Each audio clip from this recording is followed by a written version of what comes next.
Kind of feel like Bill Murray today on Groundhog's Day. Kind of playing out maybe the same way that it did last week. Some information. Trying to decide if Deshaun Watson's going to play. Trying to piece together every little thing that he said. Now, here's the positive thing. Deshaun Watson did speak yesterday. And that, I believe, is a step towards him playing this Sunday in Indianapolis against the Colts. Information that came out, there's some things I'm going to rip apart. That's afforded of kind of what we do here. I'm going to take a little statement. There's probably nothing more there than just the statement, but try to rip it apart, get the big play investigative team, still taking applications, by the way, to try to find out the ultimate answer. Is Deshaun Watson going to be able to suit up for the Cleveland Browns this weekend? Knowing that there might not be an answer today. I don't think there was an answer yesterday. There might not be one today, but we try to get closer to figuring out exactly what is going on. We got some sound. We'll hear from Stefanski, Watson. Trade rumors starting to spark up a little bit. We've got buyers, we got sellers, we got MDA future rankings, and what the hell is Caleb Williams asking for? We got it all for you on a Thursday edition right here on Big Play. Welcome to the show, everybody. I am Matt Fontana. Hey, is Ryan Tyler. Good morning. Happy to be back with everybody. Apologize for yesterday. Sick 3-month-old is not fun. Everybody always said, Ryan, it's easier when you get, like if you have kids, and I know parents out there would probably be saying, it's easier when you get sick. It's when they're sick that just sucks. They're up the whole night. There's only certain medication to give them. So I'll tell you this. I love my family very much. I am happy to be here, taking up to 11 o'clock this morning. So apologize for yesterday, but we're locked and loaded. Jam-packed show. Take you up to 11 o'clock. Again, we got a lot of Watson to get to. We'll hear from Stefanski. A couple things that Watson said yesterday that I found pretty interesting. NFL.com has the buyers and sellers in the NFL coming up to the trade deadline. Is there a trade out there to be made? And I thought a really interesting article from Bill Barnwell. How many players on the Browns, if you had to trade away every roster in the NFL, Patrick Mahomes, TJ Watt, how many players on the Browns would you get a first-round pick for? That was pretty interesting. We'll run through that coming up about 9:30. We will dive into Caleb Williams. We got that. And then tonight, Thursday Night Football, Trevor Lawrence, got any play or not? I think that could sway some of our picks with Tipico. Get a little parlay action for tonight. And, of course, Major League Baseball. I had a good night on the baseball side. I just missed my parlay on Tipico last night. But still, we got baseball. We got football to bet on a little bit later. Watson speaking yesterday, I think, is twofold. Number one, they needed him out there to maybe calm some of this down.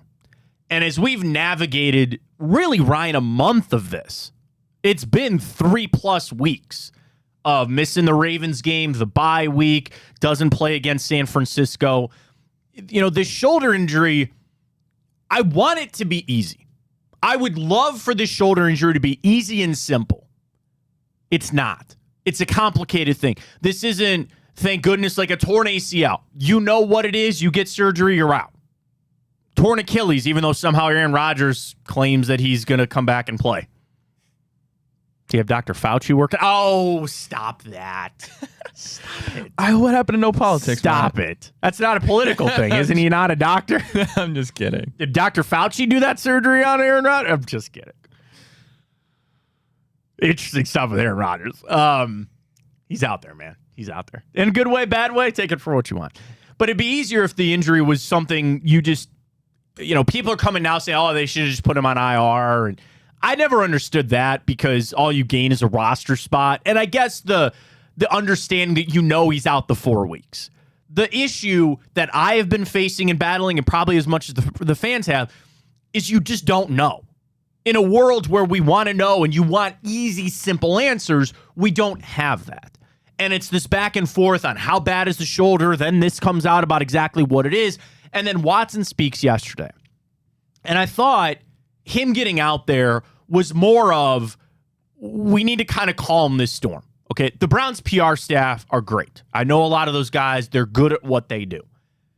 And I think they understood that there's this kind of this storm brewing with it. And Stefanski has done the best that he can to kind of calm it, to kind of temper it. But Watson speaking, it was more about like, let's just try to calm everybody down. Now, I think he spoke because he's probably the closest to playing that he has been. And if he was ruled out, he would not speak. Like last week, we probably should have known. My thought continues to stand. If you can't practice on Wednesday, even in a limited capacity, I'm going to operate that you're not playing this weekend. So Deshaun Watson did not practice yesterday. I, again, for the Colts game, are going to operate that Deshaun Watson is not going to play. And if he does, then a nice little surprise and a nice little change for me. It's easy. I don't have to come up with a game plan. I don't have to find out what I need to do on offense with P.J. Walker instead of Deshaun Watson. And maybe the Browns might be better off for that, Ryan. They might be better off going through what they've gone through to understand how you game plan or maybe even just how you handle some of this stuff. So all that aside, I think Watson spoke yesterday to calm some stuff down. But the second part of it is, yeah, he's maybe making the progress that's needed to go out there and play. People want to jump on, he spoke, he's going to play. I'm not there. I'll jump on if he practiced, he's going to play. He didn't. Today will be another big day if he's limited or a DNP later today out at Browns camp, so we will see. The question remains, though, and this is something, make no mistake, the Browns have talked about in that building. Can you beat the Colts with P.J. Walker? You beat the 49ers with him. Now, how much P.J. contributed to that? We'll see. But they're playing this balance game where, okay, Walker got in a game. He played in the system. The coaches learned a little too. As any player, you see them in practice, you watch their tape from other places, you get a sense of who they are and what they like to operate. But getting in the game is a lot of good information for Kevin Stefanski and Alex Van Pelt to say, okay, this is what we can and can't do with Walker. This is what he likes. This is where we can have success. That should help you better prepare for a game plan come Sunday if you needed P.J. Walker to start again against the Colts. So with all that in mind, we'll post this as our Twitter question this morning at Matt Fontana Show. Do you believe the Browns need Deshaun Watson to beat the Indianapolis Colts? That has a lot to do with who the Colts are. They got to start Gardner Minshew. Sucks for Anthony Richardson. He's going to have season-ending shoulder surgery. Yes, Jonathan Taylor, who seems to be still working his way back in that offense, and Michael Pittman. And really, it's probably more of the defense that you'll be facing for the Indianapolis Colts. Can you win that game with P.J. Walker? Do you need Deshaun Watson to win that game? Now, it's a little bit of a different shift for us because as we all feel, you need Deshaun Watson to make the playoffs. You need Deshaun Watson if you actually want to make a push at the end of the year. But a game here, an opponent that you're favored on the road, the line has already moved a little bit. And I think it's probably the money coming in on the Browns. We'll talk to Sonny Gupta about that tomorrow from Tipico. I'd imagine money is coming in on the Browns, but also Watson news will impact that line. I saw it at 2. I think it's to 3 now, if I'm not mistaken, Ryan, on Tipico. Yes, I believe it moved from 2.5 to 3. Okay, so that's a half point. Watson plays, that's jumping up to 4.5, in my opinion. On the road, which is, that's something to be said. Pull it up. Saints, 1.5 favorite tonight, by the way. Is Trevor Lawrence playing in that game? I believe so. He's projected to. At least on my fantasy team, he is. All right. Okay. All right. Well, we'll get to that a little later. So you, according to Vegas, should be able to beat the Colts. Can you do it with P.J. Walker? That's the question. Then you ask yourself, are you putting Watson out there? Continued week of rehab has got to be good. How can it not be? And then you weren't supposed to beat the 49ers. You weren't, and you did. So you're 3-2 right now. When in reality, let's say that you go out and you fall to the Colts. You're 3-3. Well, Ryan, that's what a lot of people would have signed up for after going into that 49ers game. If you believe the Browns are going to lose to the 49ers, as a lot of people did, and you won, it's almost like a bonus win. Now, my mindset is you make hay while you can. You were, I don't want to say gifted because that's taking away what the Browns did. You got an amazing win. I still feel good about today. And you put yourself now in a position like you vaulted yourself up. Take advantage of that and run with it. And really try to capture all the momentum and say, we're going to get after this now. And yeah, go out and beat the Colts. But even if you didn't, even if you somehow didn't beat the Colts, You're still 3-3 in a position that a lot of people thought you'd be anyway. Lose to the Colts, or I'm sorry, potentially lose to the 49ers and then beat the Colts. You'd be in the same spot that you're in. I don't have that mindset. My mindset is truly, you got that win. Let's make it while we can. Let's keep this rolling. And when you think about where this defense is at, because that's maybe even part of this question too, do the Browns need Deshaun Watson to beat the Colts? They've shown that maybe they can beat a lot of teams with any quarterback because of how good this defense is. And yeah, you are facing an offense that is not the San Francisco 49ers. They're just not. And if this defense can ride high and go out there and just shut down the Colts, well then yeah, PJ Walker can go out there and maybe throw a touchdown. You put up a couple of points here and there, and you're going to be sitting at 4-2. God, does that feel so good. I just like saying that. The Browns could be 4-2. Oh man, I hope they win this weekend. I hope they do. But the question remains, do you need Deshaun Watson to do that? I want to dive into some of the things that were said yesterday. So the Browns, normal Wednesday, Stefanski spoke, but Deshaun Watson did speak. First thing I want to play, Ryan.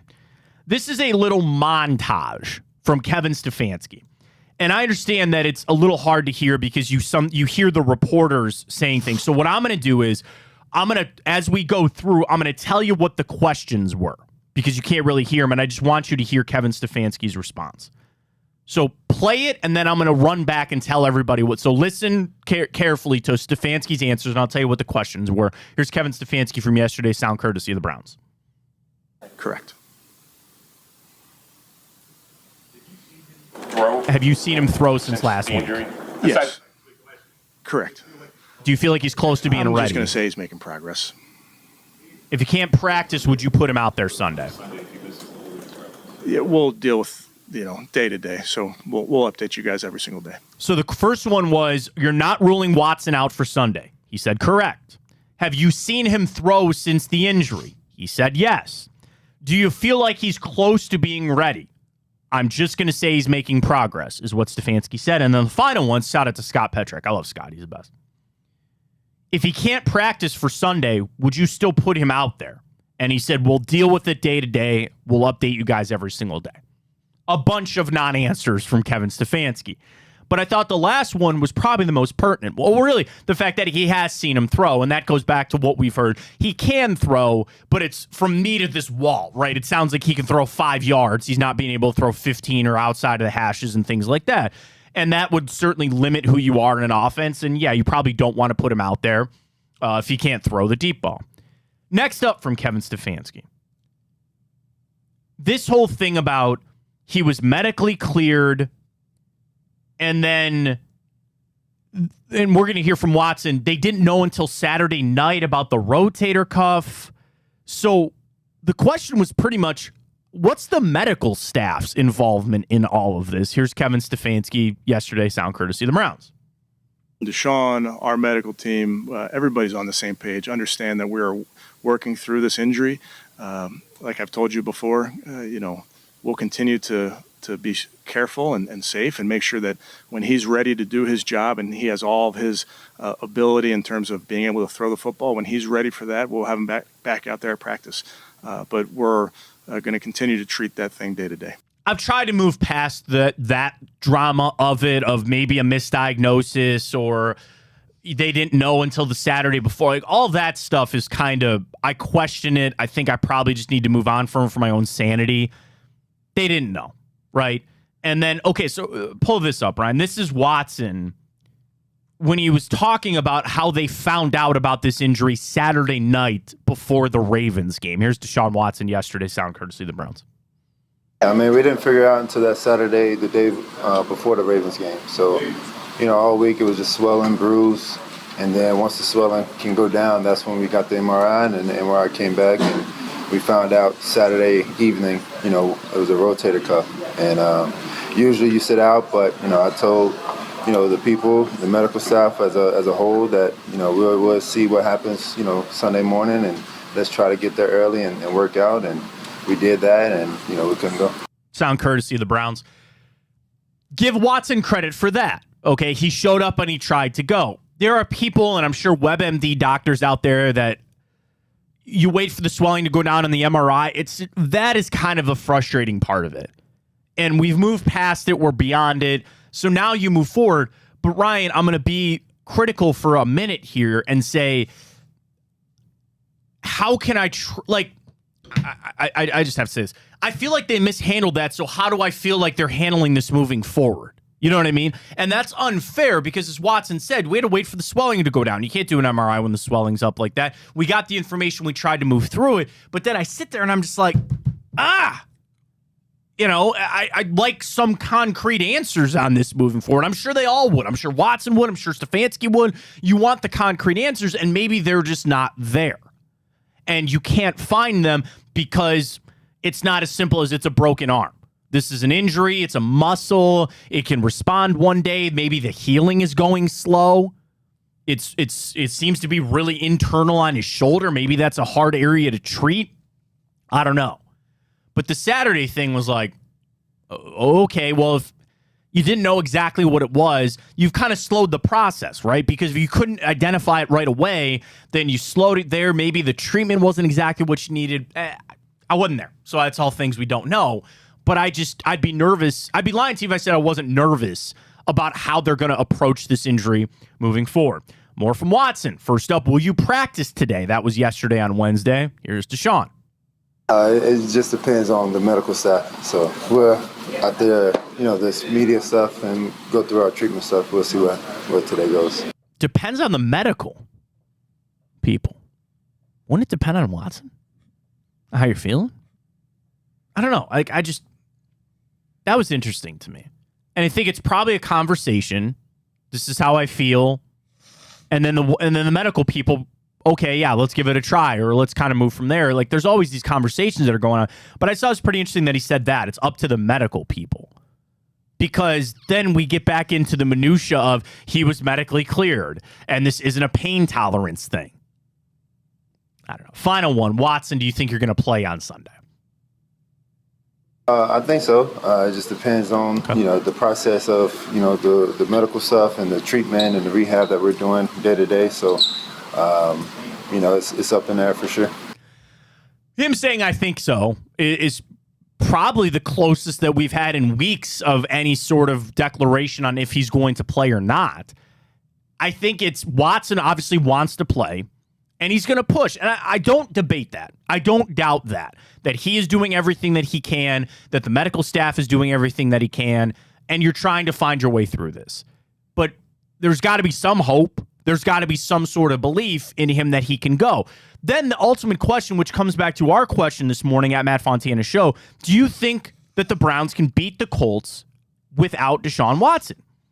Because if the answer is yes, then you would feel like there's more of a runway to be had of sitting Deshaun Watson. If you were 0-2 in these two games and, DTR was still starting, I'm not trying to pile on DTR, but if you really didn't feel well about who you were walking out there, then you would rush this and you would really push for Deshaun Watson to play. I think that's what's happening in Cincinnati. That's why Joe Burrow had to play, because they said we have no other option. You have to go. Are we buying into fool's gold? There are people already in the Twitter inbox, Ryan, at Matt Fontana83, at Ryan Tyler 33, at Matt Fontana Show on Twitter, YouTube, and Facebook, and Instagram too, by the way. And people are saying, don't read too much into that 49ers game. It's a false sense of security that P.J. Walker could even replicate what he did. And I'm not saying, what did P.J. Walker do? Made some nice throws, made some really nice throws, had the 2 interceptions, and you found your way to a win. But if you really want to dive into it, do you feel like you can replicate that against the Colts to get a win? That's the question the Browns are facing on how hard they want to push this. And then still, the preparation. It's up in the air. It's been so divided. It's been so hard because you don't know. It'd be easier just to know if he's playing or not. So the question, though, do you think the Browns could beat the Colts with P.J. Walker? I do. I'm going to vote yes on our Twitter question this morning, which, by the way, is at 100% right now. Of the early votes, okay, it's changed. I updated, and we got a lot of votes in. 86-14, people still say yes. And that's probably a lot to do with the defense. Your run game was better against the 49ers. And the Colts are not some juggernaut team. They're good. They're fine. But you really have no business losing to them. especially with Gardner Minshew. And there are people that feel like Gardner Minshew is better for them right now than Anthony Richardson. But Ryan, I don't know. I sit here and I really question. The Colts have the fifth worst total defense in the NFL. They give up almost 360 yards a game. Passing yards per game, they're 1, 2, 3, 4, 5, 6, 7, 8, 9. They're 10th worst. And in the run game, they're a little bit better. They're like 12. But in total yardage, they are the 5th worst defense in the NFL. Should be able to take advantage of that, you would think. Then you flip it over to the offense, and they're anemic. They are absolutely anemic when it comes to what they're trying to do with Gardner Minshew. And they've tried to, at points, piece it together. They've tried to, I don't know why they're not giving the ball as much to Jonathan Taylor. Like, that's an interesting one to me. But their offense is struggling. So you would like to believe then that you can take advantage of that. And struggling to an nth degree, like they're middle of the pack. I shouldn't say that. But this is a defense, a Browns defense, that you should be able to take advantage of that. And you should be able to get after it. It's the same conversation, man, that we've had. And I hate having this. I'd like it to be something nice and easy that we can move forward on, that we can just say, this is what it is. And that's where people want to believe that maybe putting him on IR was a better move. I don't subscribe to that. What do you gain, a roster position? Any version of Deshaun Watson is better than nothing.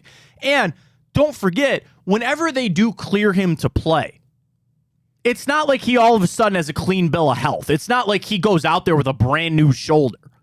So I'd almost like, if there's any part of Deshaun Watson that can play, put him out there against a lesser team because you won't need him at 100%. Put him out there to try some of these. And I know they're doing it in practice and they want to see it's the deep passes, it's the out routes. Those are the biggest questions surrounding it. But you're going to have a game. The first game back, there's probably going to be rust. That's been the word when it comes to Deshaun Watson in his career here. Rust. That's what he is now going to be rusty again. He's going to miss a month of football. And you're going to have him come back, maybe make it against a team like the Colts, that you can ease him back into it. It's going to be, I would just love that he's playing. I just want that. I'm sorry. That's just what I want. It's what I want, and I just want the Browns to give it to me. It's not that easy, though. Ryan, cast your vote. Do you think the Browns could beat the Colts with P.J. Walker? Yeah, I mean, absolutely. I mean, obviously, everybody knows the old adage of any given Sunday, as we just saw Cleveland upset the 49ers. But when you have the best defense in the league, not only that, but a historic defense, you have no business whatsoever lose. I don't care if you're on the road, losing to Gardner Minshew. Like, there's just no excuse. And if I have to hear the word rust with Deshaun Watson one more time, I'm going to lose my mind. That's what it is. The only rust I want to hear is one of the best Call of Duty maps in the world. Thank you. It's coming back, by the way. It is. I'm excited back, for it. Coming back for all you gamers out there. They didn't have it in the beta to start with, and then people were kind of upset, and then they put it in the beta. So it's been played well for all you gamers out there, all you COD players. But, yeah, I mean, there's going to be that factor. Like, without a doubt, there's going to be that factor.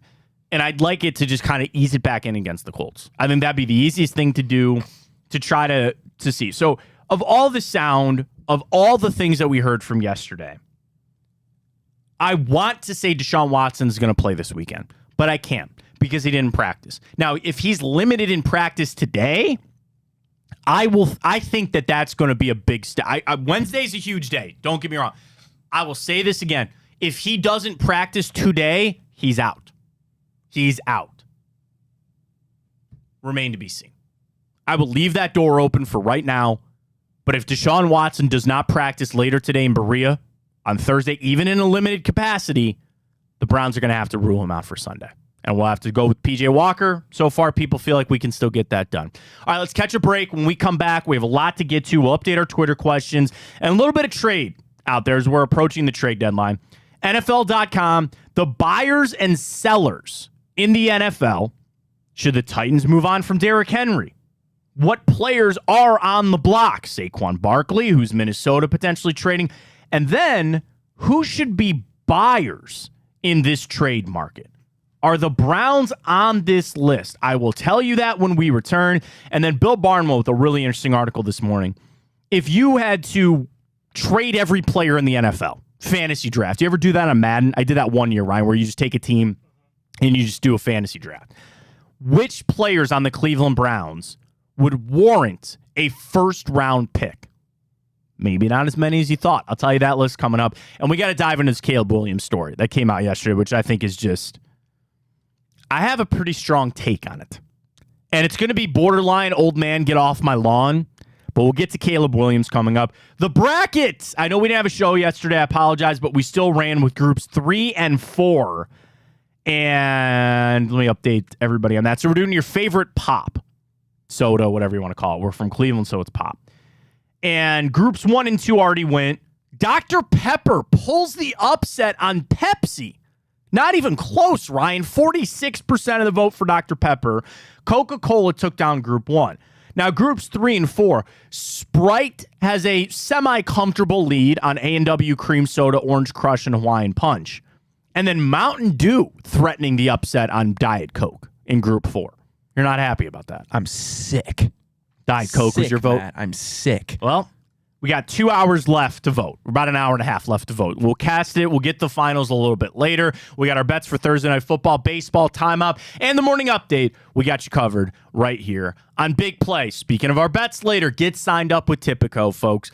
I love the little parlays. I tell you about them all the time. They do the super boosts, which are great. I told you about the one I hit on the Phillies game. They had a boost that each team would have a hit in the first inning. It was boosted like 200. I grabbed that on Tipico. Won it the other day.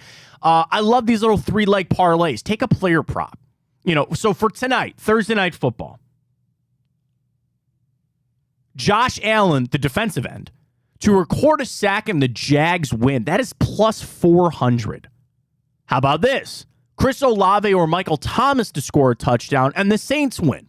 Boosted to plus 140. But what I really like is going to the player props.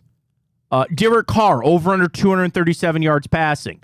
Rushing yards, ATN, over under 65.5. Oh, I kind of like that over on that, by the way. 65.5 for him. And you can just piece a couple of these together, take the money line, take the spread, and you're off to the races with our friends at Tipico. Download the app. Use the code BIGPLAY150 when you sign up. You get the $150 in bonus bets, plus that free $30 futures bet that you can put right there in your account. You build your little bankroll, and then you're going. Tonight, Phillies. Money line, Bryce Harper, home run, 633. Seems like he's kind of due for one. That's how good he is. 2 games tonight. Phillies, Diamondbacks at the 5 o'clock, 8 o'clock for the Astros and the Rangers. Do the Rangers get back on it here?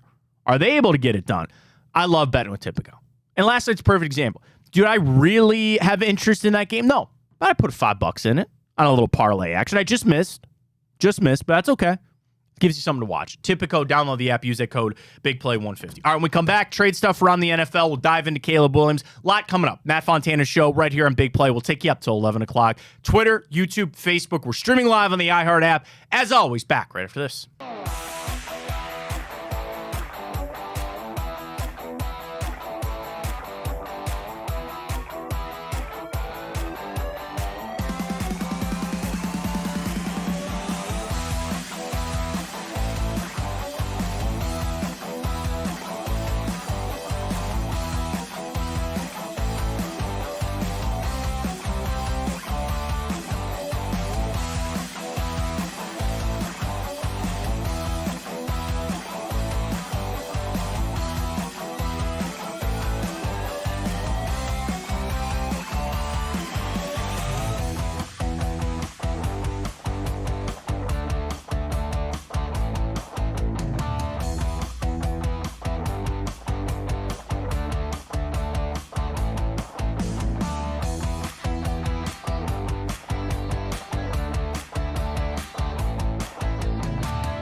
Trade deadline starting to heat up for the NFL. McCole Hardman going back to the Chiefs. Geez, saw that one coming, didn't we? Are the Browns potentially going to wade into the waters? We've debated a lot with the Denver Broncos, positions that they might. It's funny, Ryan, how a win just calms all that down. Remember, we were sitting there, got to get out of here, got to get Jed Wills the hell out of here, got to go find a left tackle. Win, you're feeling a little bit good, but nonetheless, there are still teams that are going to be buyers and sellers. And if the Browns had to trade their entire roster, which players would get a number one pick? We'll discuss all that right here on Big Play. Welcome back. Matt Fontana show with you this morning. We're live on Twitter, as we always are, streaming on YouTube and, of course, the iHeart app. Download it, search Big Play wherever you go. We start with the buyers and sellers in the NFL, and this comes from Kevin Patra. And, of course, the Browns are not on this list, thank God, as a seller. There's some shot to be taken about the Guardians right there. By the way, I sent that tweet. Did you see that kid we got back in the Aaron Savali trade? Everybody pissed about that still? That Manzardo kid? He is raking, absolutely raking in Arizona fall ball. By the way, he's in fall ball because he got hurt. And you traded Aaron Savali, who had a +5 ERA, to the Rays. All good on that. But I digress about sellers. Browns are not on this list as sellers from Kevin Patra. We start the Denver Broncos. Players who should be on the block. Garrett Bowles, Jerry Jeudy, Cortland Sutton. Josie Jewell, linebacker. Justin Simmons, who's a really good safety, and Kareem Jackson, another safety. Those are on the list. The Carolina Panthers. They're in an interesting spot because they know they're in the rebuild with Bryce Young. They really would like to get a couple of top picks. Brian Burns, linebacker. Jeremy Chin, the safety. Terrence Marshall Jr., former LSU wide receiver there. Giants as a seller. Saquon Barkley. Gut feeling right now today, Ryan, Saquon Barkley getting traded. I say yes. I mean, he should. He's got to get traded. Yeah. Oh, yeah. He needs to be. And there are people outside a tweet. Keep him away from the Ravens. Or Derrick Henry. We'll get to Henry, too. Because they need a running back there. I'd be really afraid if they got Saquon Barkley. I think Saquon's still a really good back. I do. I think Derrick Henry, I don't know how much gas left in that tank. Saquon scares me, though. Keep him away from the Ravens for sure. Dory Jackson, Sterling Shepard, Leonard Williams, and the D-line. The Vikings, players who should be on the block. Safety Harrison Smith, Danielle Hunter. The New England Patriots as a seller. Why would Belichick do that? If they're really going to run him out of town, why would he sell off all these pieces to get picks and stuff for his future that he might not be a part of? Go sign Carson Wentz. I've said it. I'll say it again. Go sign Carson Wentz. I think that's what they're going to do. The Tennessee Titans. Players who should be on the block. Derrick Henry. I think they'd like to trade Ryan Tannehill, but he's hurt and bad. Derrick Henry, you're not getting a 1 for. But as the rebuild faces them down, you understand you're 2-4, you're dead last in the South. Like, it's not happening. I think they should trade Derrick Henry. I don't know who will take him. And then the Arizona Cardinals, too, as sellers. Now we get to the buyers. Kansas City Chiefs. Kevin says they need a wide receiver and an edge rusher. Well, they took care of that with McCole Hardman. The Philadelphia Eagles. Secondary is what they need. Sure, some pieces out there available. The Rams, the Lions, the Buffalo Bills, the LA Chargers, the Ravens. He does not put the Browns as buyers. I think it's probably because of the draft assets that we lack. You have a 2. I think to trade that 2, you need a borderline perfect deal. You need a borderline, perfect deal. A young, good player that has maybe controllable contract or one that you could sign. I could see that. The one thing that I might not rule out is a player-for-player trade. And I hate bringing this up because people rip into this saying that I want this player traded or I don't want this player on the team anymore. But a name that came to mind is Donovan Peoples-Jones. Here's where we're at with DPJ. He is in the last year of his rookie deal. It's tough to make any sort of declaration on this team without Deshaun Watson in there. We know the offense has just been a bag of cats. It's been crazy. You try to piece it together the best that you can. But it's very clear as it was, Amari Cooper is your number 1. Your number 2 has all of a sudden become Elijah Moore. Can I tell you a crazy stat this morning, Ryan? Elijah Moore only has 3 less targets than Amari Cooper. Doesn't that seem crazy? Then David Njoku, Jerome Ford, who really only got into action after the Nick Chubb injury, he has the same amount of targets as Donovan Peoples-Jones. Let that sink in. Donovan Peoples-Jones has 15 targets through 5 games. That is tied for 4th on the team with a running back that just got starting position a couple of weeks ago and still, frankly, kind of splits carries with Kareem Hunt. Do you want to know the most sobering part of that, Ryan? What might that be?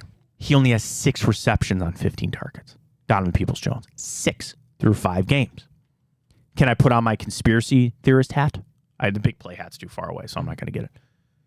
Conspiracy theory would say, if it's a player you want to keep and it's the last year of his deal, you all of a sudden stop throwing him the football. And he hits free agency and it's not as much of a money as he thought it was going to be, and you bring him on back in the cheap. It's a dirty thing. The NFL is a dirty world, Ryan. That is absolutely horrible. I know it is. Got to win the games first. I get it, but I wouldn't put it. So I bring up Donovan, not as I want him traded. And there were a lot of people that were sitting there circling him and saying, you know what? Like, he needs a contract. We want to get him a contract. The number 1 guy on the list for me is Grant Delpit. Grant Delpit, I want a deal. I would love nothing more than in the coming weeks, the Browns come out and they say, yeah, actually, we got an extension here for Grant Delpit. 3 years, whatever it is, to get him signed. I think he's ascending. I think he's going to be a stud in the NFL. But Donovan Peoples-Jones came to mind. And, maybe Greg Newsome, because MJ Emerson has just ascended to being a player on this team. I really don't see anybody else, because you got to give up something to give something. And Donovan Peoples-Jones and Greg Newsome are both really good players. And then your question is, well, what position are you acquiring of that level talent, right? I don't know. You're not doing anything. You can't do anything with Jed Wills. I didn't want to bring it up because it's crazy. Somebody mentioned to me Wyatt Teller. And I said that because they're going to cut him to save the money, that I can't sacrifice the offensive line. I just can't do that. I'm not doing that. Especially with Dunn on IR now, you're just getting Batonio back. I'm gonna wash that away right now. DPJ comes to mind.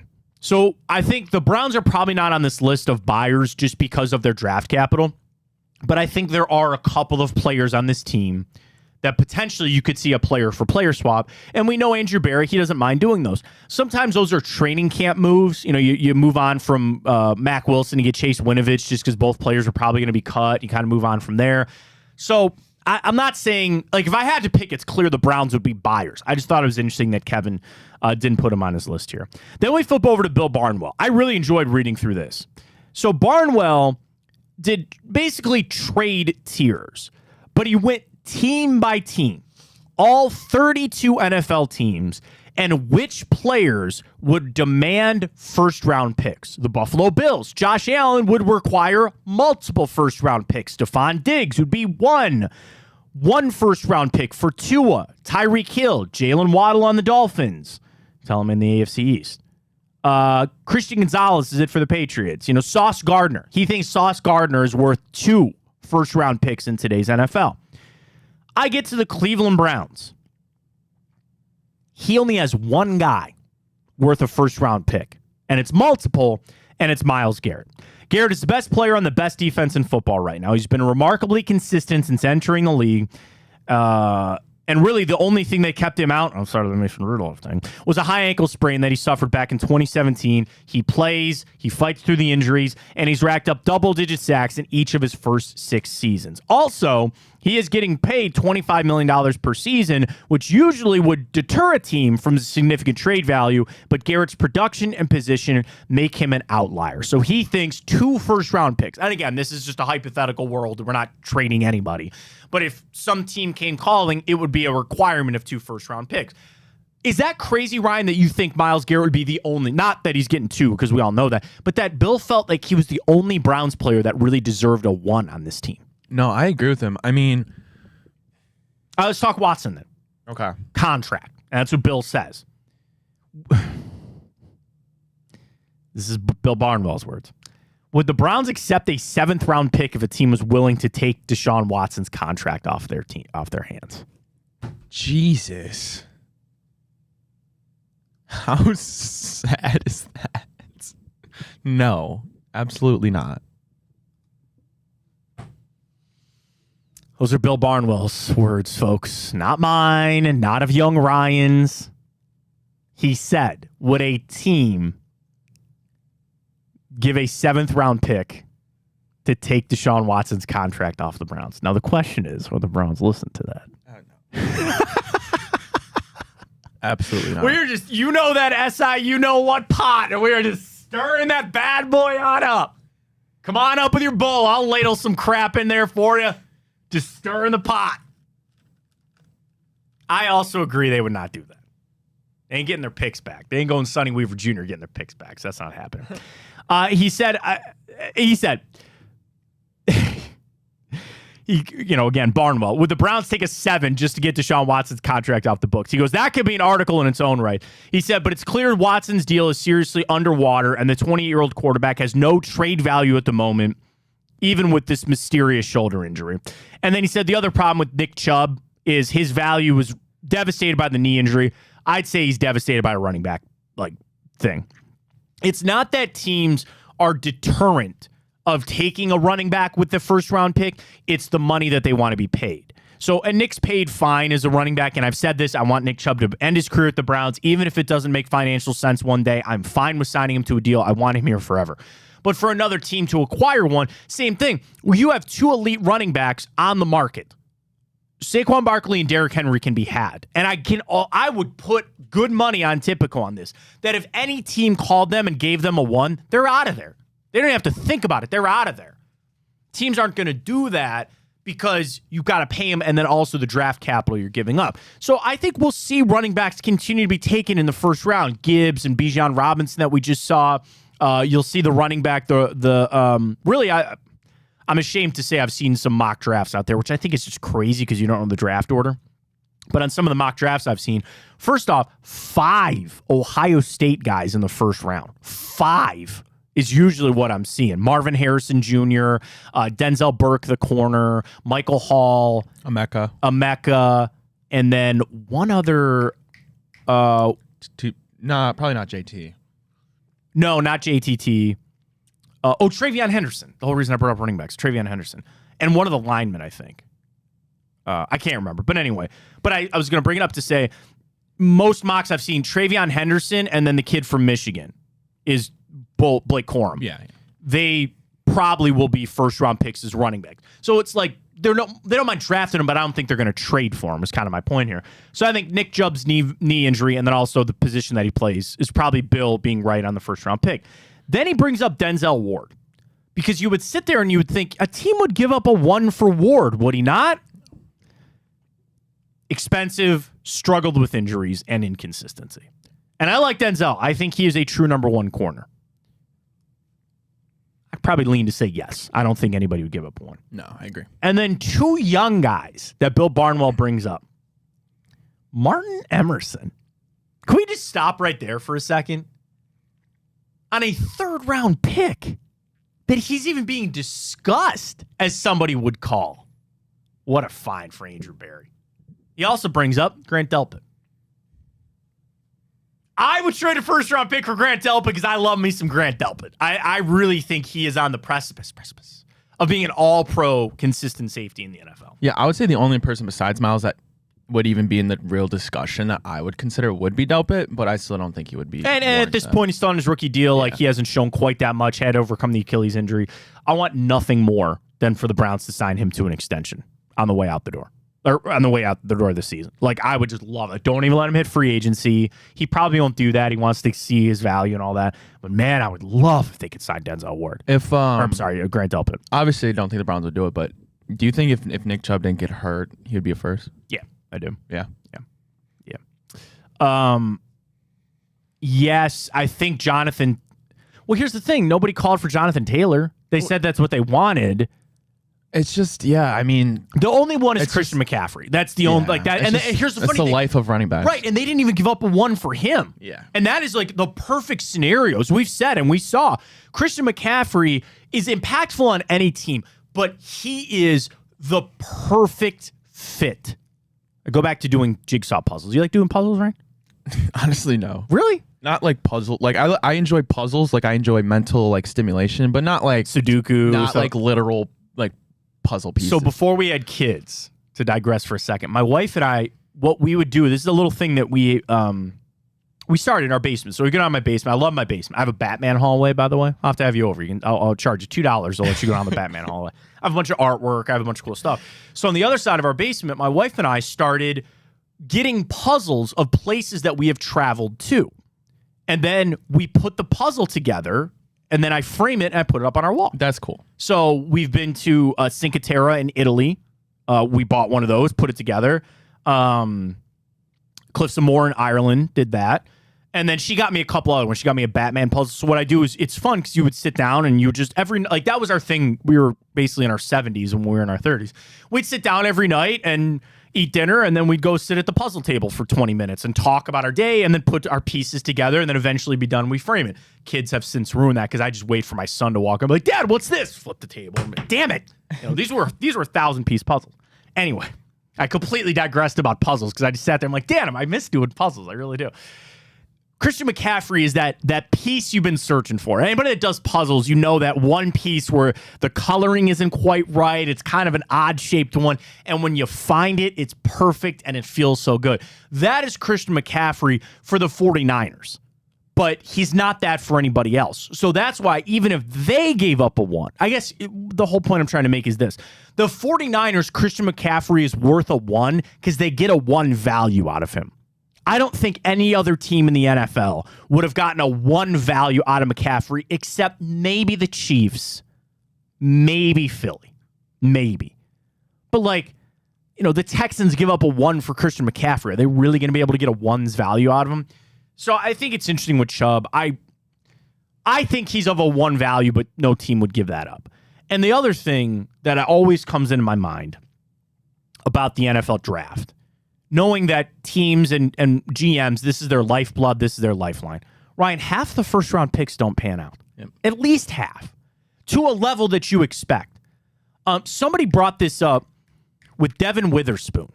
Who was the corner that got taken before him this past draft? I think he plays for the Giants. Sorry. 2023 NFL draft. Because Devin Witherspoon out of Illinois, is playing lights out he's for the crazy. Seahawks. He was not the first corner taken. Oh, no, he was. Somebody brought this point up then. Never mind, because he was the 5th overall pick. So never mind. That's not what I'm talking about. Somebody brought up a corner. Emmanuel Forbes. Maybe this is what I'm talking about. The Patriots got Christian Gonzalez 1 pick after Emmanuel Forbes. Now, Gonzalez is hurt. Think out for the year. But Emmanuel Forbes was a healthy inactive for the Washington Commanders as the 16th overall pick. Like, as much as you sit there and say, my picks, my pretty little picks, half of them don't work out. And I would always lean towards trading it away for a known commodity. Strolling through, that's the Bill Barnwell's articles. Players, every team of who would get a 1. So on the Browns, he thinks it's Myles Garrett, and that is it. Baltimore Ravens, Lamar Jackson, but he says just a 1 and some change. But he also says Zay Flowers, Marlon Humphrey, and Kyle Hamilton would all deserve a first-round pick. You don't agree on Hamilton? No, I agree on Hamilton. Zay Flowers was a first-round pick, so I guess it's hard to say, but I guess I can't really complain about that yet. 3+ first-round picks for Joe Burrow, yes. 2 first-round picks for Jamar Chase. 1 first-round pick for T. Higgins. I don't know if I see that either. Absolutely not. Yeah. Not for Trey Hendrickson for the Bengals. Final for the Steelers, a first-round pick and some change. Not 2 1s for T.J. Watt. He also says Minka Fitzpatrick. Both those guys, a 1 and some change could get you guys. He also says a first-round pick for George Pickens. Ew. Ew. I don't know if I see that. He already thinks C.J. Stroud is worth 2 first-round picks for the Houston Texans. He thinks Anthony Richardson is still a first-round pick and change. I don't know about that. Trevor Lawrence, multiple first-round picks. Multiple first-round picks from Mahomes. He says, I don't know, 6, 7, 10. Yeah, probably. Chris Jones, Trent McDuffie for the Chiefs. Just kind of scrolling through. Max Crosby, first-round pick and change. Multiple first-round picks for Justin Herbert. First-round pick for Joey Bosa. Micah Parsons, multiple first-round picks. CeeDee and Dak, multiple first-round picks. Dak? Yeah. First-round pick and change. Sorry, not multiple first. First-round pick and change for Dak Prescott. Oh. Jalen Hurts, multiple ones. Eagles, A.J. Brown, Devontae Smith, Jordan Mailata, and Jalen Carter, all first-round pick and change. I want to see what he has for... He doesn't think Justin Fields is worth a 1. I was thinking quarterbacks. What do you think Kirk Cousins? You think he has Kirk Cousins on this list? For a first-rounder? Yeah. No. He does not. Yeah. He does not. He thinks multiple first-round picks for Justin Jefferson, though. Yeah. I think that is very clearly proper. So I thought that was pretty interesting to run through with Bill Barnwell. Every team and players, like, again, if you had to trade every player on your team, what you would get. So he thinks the Browns, the only one for multiple first-round picks would be Myles Garrett. He doesn't see it for Watson. He wouldn't see it for Nick Chubb. Well, speaking of a first-round pick, we believe Caleb Williams will be a first-round pick. First overall pick, potentially. And some news came out about him. So this came yesterday from Pro Football Talk, I believe, right? And there were rumors that Caleb Williams would want ownership stake in whatever team would draft him. Okay. This is from Florio. I want to make sure I'm reading it properly from Mike Florio. So he put this out. He says, Aaron Rodgers, Caleb Williams are among players jostling for ownership stake. Per multiple sources, the representatives of USC quarterback Caleb Williams had been making it known to prospective agents that Williams want partial ownership of the team that selects him if he declares for the draft. Likewise, a league source told PFT that Jets quarterback Aaron Rodgers attempted to secure equity in contract discussions with the Jets. The Jets never said no because, it's Aaron Rodgers. But this Caleb Williams thing is so interesting because, first off, isn't that illegal in the CBA? Like, you're not supposed to... That's our show. Streaming on Twitter and everywhere. Isn't that... You can't do that in the NFL, if I'm not mistaken, right? Because Tom Brady... The Dolphins lost a first-round pick, because they were colluding and trying to get Tom Brady to come down to Miami. I thought this was against the CBA. All of that aside, Caleb Williams is a good player. It's interesting that this comes out after he just got smoked by Notre Dame, number one. And number two, this is also off the heels that he threatened to pull an Eli Manning. That if the team at number one, if he didn't like where they were sitting, that he would go back to USC. And people always brought up the NIL money. And that is just asinine. Can I tell you how stupid that is for a second? There is no amount of NIL money that will ever deter a player from going to the NFL as a first-round pick. That last part is important. You're a fourth or fifth-round pick, yeah, you're probably going to be making NIL money that's close to your NFL contract. Not as a first-round pick, and not as a player that you assume is going to cash in on a second deal. The biggest reason you want to get to the NFL, start that clock. Because the sooner you get in the NFL, even with that fifth-year option, you're 3 years in. As soon as you get to 3 years and you can sign that extension, if you turn out to be the player that you are, the millions and millions and tens of millions of dollars that you will make on that second deal is nothing compared to NIL. I don't have a problem with NIL. I really don't care. These players, they want their piece of the pie, as they should. And they're making good money. I know that they are. And they're driving Ferraris, and they signed the deal with the local auto dealership. All of that is good and well. There is no world that a top first-round pick would ever be dissuaded from going to the NFL because of NIL money. So write that off to start this conversation. Then we start... Has this created that era of entitlement? It's always something that every generation says about the next generation. I'm sure the boomers said it about whatever the next generation was. I'm a millennial. I fight it off from that, and the Gen Zers are fighting it off too. The entitlement, right? Oh, your generation is so entitled. I had to walk backwards in the snow 5 miles to get to school. I get it. Okay, fine. But, like, for Caleb Williams for this to be a thing, if this is truly a thing, which I'm assuming it is, where did this come from? You want to talk about not going to a dumpster fire of a team because it can ruin your career. Sure, that's part of the NFL. That's what we've seen year in and year out, year over time, right? But an equity in the team? These teams are valued at billions of dollars. I'm bad at math, Ryan. I am. But hang on. I Cincinnati Bengals value. Okay. They are worth $4 billion. I don't even know if I can put that on my calculator. I can't. I can get to $400 million. So even then, what did Joe Burrow sign guaranteed, Ryan? $216 million? Something like that.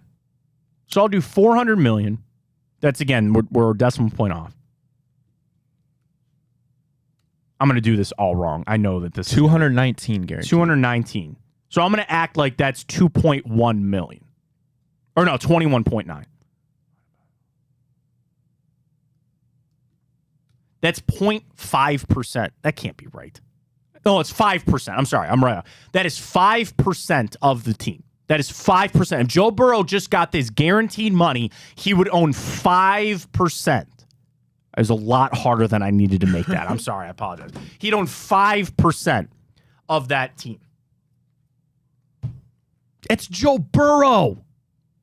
What is Caleb Williams going to get? 1%? And then, do they realize you don't get that money? You just get equity stake in the team. Do you know how you get that money? When the team is sold. I think that this is absolutely insane. Get to the NFL and make your money. Do they understand? Like, what is the whole thing about equity stake in the team? Yes, the NFL values are going up. One of the best businesses to be in the world right now is in the NFL. Team valuations are going up. TV deals, even with all the streaming stuff, there is money being made hand over fist in the NFL. And I get it. And you probably say, I want a piece of that action. You think you might just be better off taking your money and just I don't putting in the financial, like taking $10 million of that, and I'm not a financial person. This seems crazy. And then, as an NFL owner, would you give that to him? As an NFL owner that is worth billions, because there isn't one that isn't, that worked, or if it was a family business or whatever, you're just going to hand this to a 21, 22-year-old kid? That at the end of all of it, let's cut right to the point in the chase. He's not Peyton Manning. This isn't Trevor Lawrence. I like Caleb Williams. I think he's going to be a fine player. Is he even the most highly rated quarterback prospect that we've seen in the past 10 years? I don't know the answer to that question. But even Joe Burrow coming out of LSU, I think probably had more to stand on. He won a national championship. Caleb Williams just lost to Notre Dame.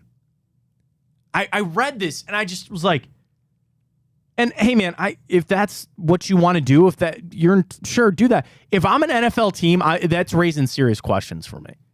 And it's not as simple. I'm all for player empowerment. I want players to have power, to have rights, they have the union, all of that kind of stuff.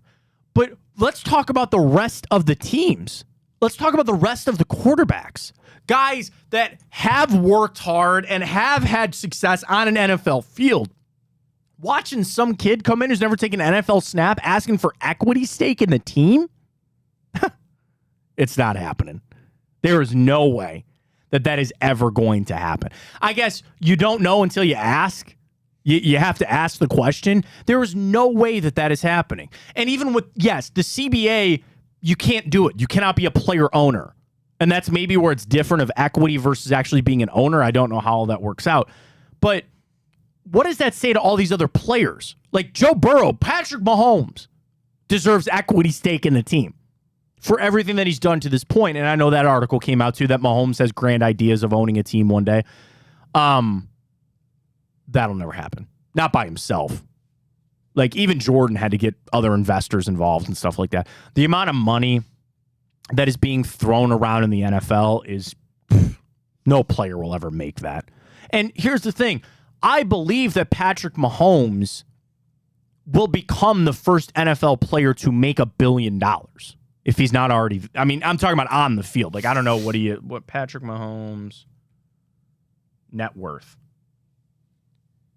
See, look, his net worth is only estimated to be $70 million, which is crazy because, again, he doesn't have all that money yet. So he signed, what, $400 million? He might sign another, I guess, maybe 400, but that was a 10-year deal, wasn't it? I don't know. That's what I'm saying. I don't think it'll ever be to that point where a player will have enough money to buy a serious stake. You know, Tom Brady's a part owner of the Raiders. Yeah, a part owner, sure. And there's a lot, these groups come in and, you want to throw a couple million or even $1 billion. I don't think he has $1 billion, but here, throw some million at us and here's 5% of the team. No problem. And that stock will go up, sure. And there's a branding part of it. And they're saying, this person is part of our investment group. And that's all good and well. But for Caleb Williams to ask that right now, I'm not a talent evaluator, and I know teams will go head over heels for a quarterback, and the tape is telling you what you want, but I'd have some serious questions about that, man. I would. And again, timing. Bro, you just lost to Notre Dame. He didn't play all that well in that game. He will still, in my opinion, be the first quarterback taken. And also, do you want to know why the NFL is not going to let this happen? They saw what Sam Bradford got back in the day. What did he get? $80 million? $60 or $80 million before he even stepped on an NFL field. What did they do the year after that? We will do slotted salaries. Wherever you're picked, that's the contract that you get.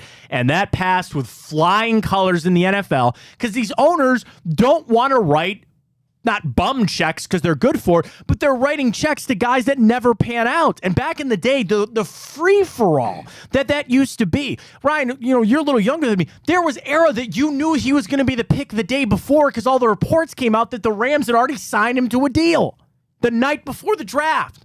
And the NFL hated that because they hated ruining anything with the draft. So they came out and they said, that's not happening anymore, and there is no more of this free-for-all contract stuff.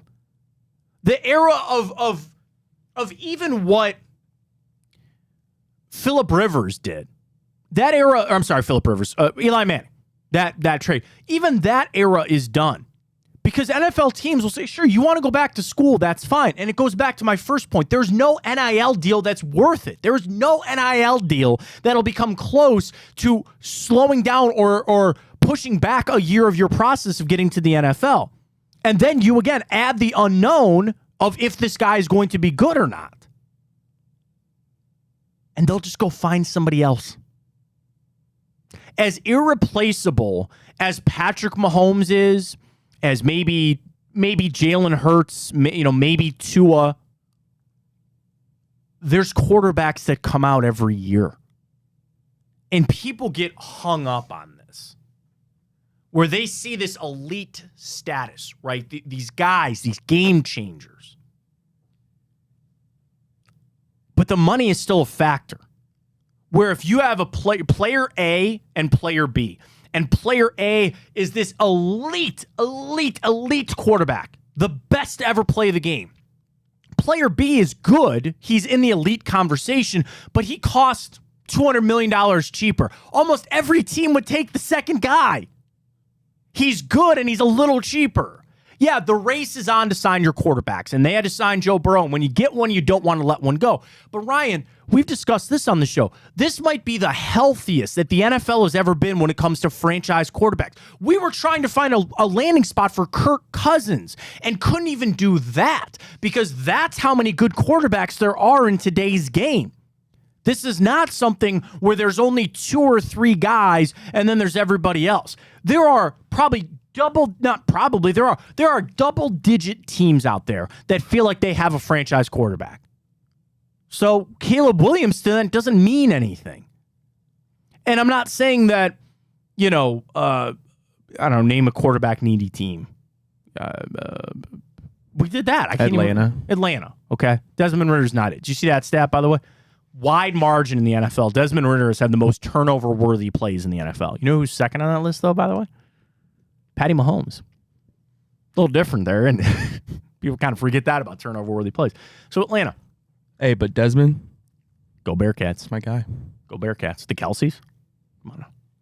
Sauce. Best Very cornerback good. in the league. Yeah, he's very good. Very good. Worth 2 first-round picks, Corey Bill Barnwell. There you go. Whoever thought that, by the way? Me. Out of Cincinnati. Me. Proud Bearcat alum over there. Well, you need to throw yourself in that list, Ryan. The Kelsey, Sauce Gardner, Ryan Tyler. And maybe when you were talking about Witherspoon, maybe you were thinking of, because I don't know why, but not that he's been bad, but Texas took Derek Stingley Jr. over Sauce in the draft. Yeah, there you go. But a quarterback needy team, as desperate as they might be, they could find somebody else. And it has to do with the situation you go to. Depending on how you live your life, do you believe in fate, Ryan? Do you believe fate, that there are some things that are just inevitable to happen? To a degree, To a degree. Okay, sure. Is Patrick Mahomes if he goes to Cleveland, if he goes to the Jets? Who knows, right? So that's the other part of it. And that's probably what Caleb Williams is trying to deter from. Like, I want to go to a good situation. I want to be in a team that's going to help me out and all that.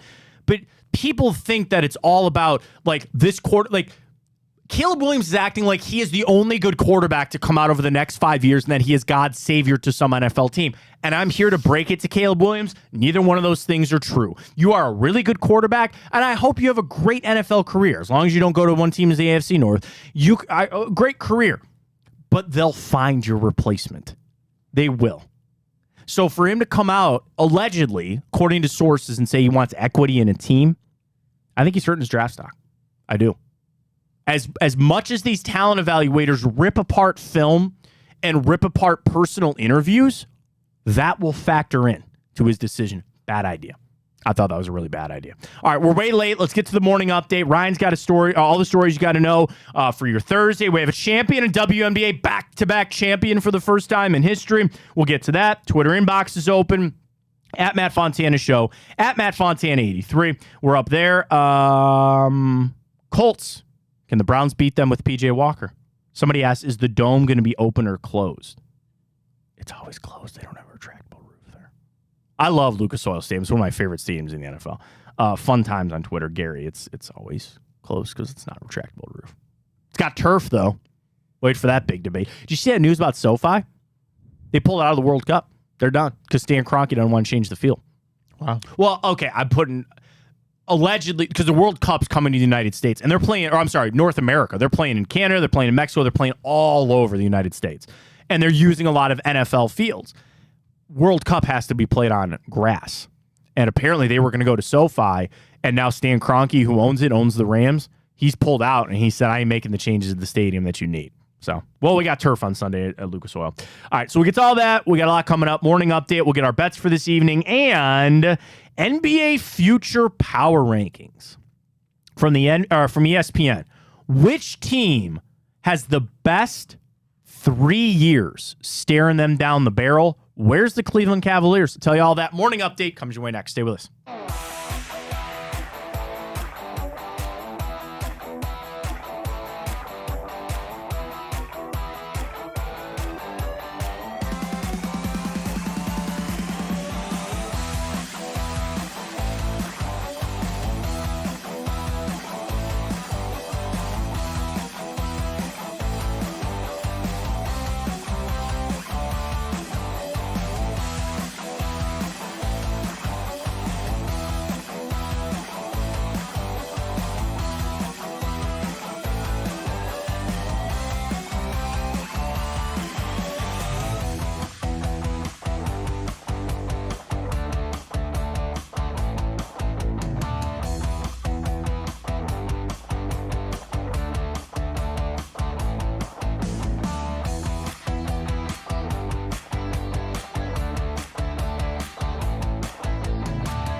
One of the worst part of missing a day, I'm thrown off. I thought yesterday was Thursday all day.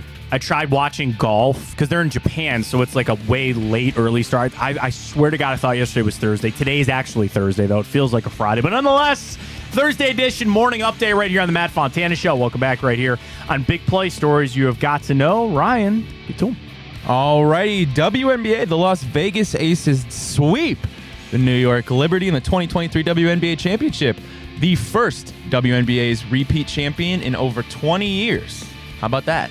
Very impressed. I watched the end of the game there. It was really fun. And I think what is really helping the WNBA, that ESPN deal, Aja Wilson is so good. She didn't win the MVP. A lot of people said he was pissed off about that. Sure.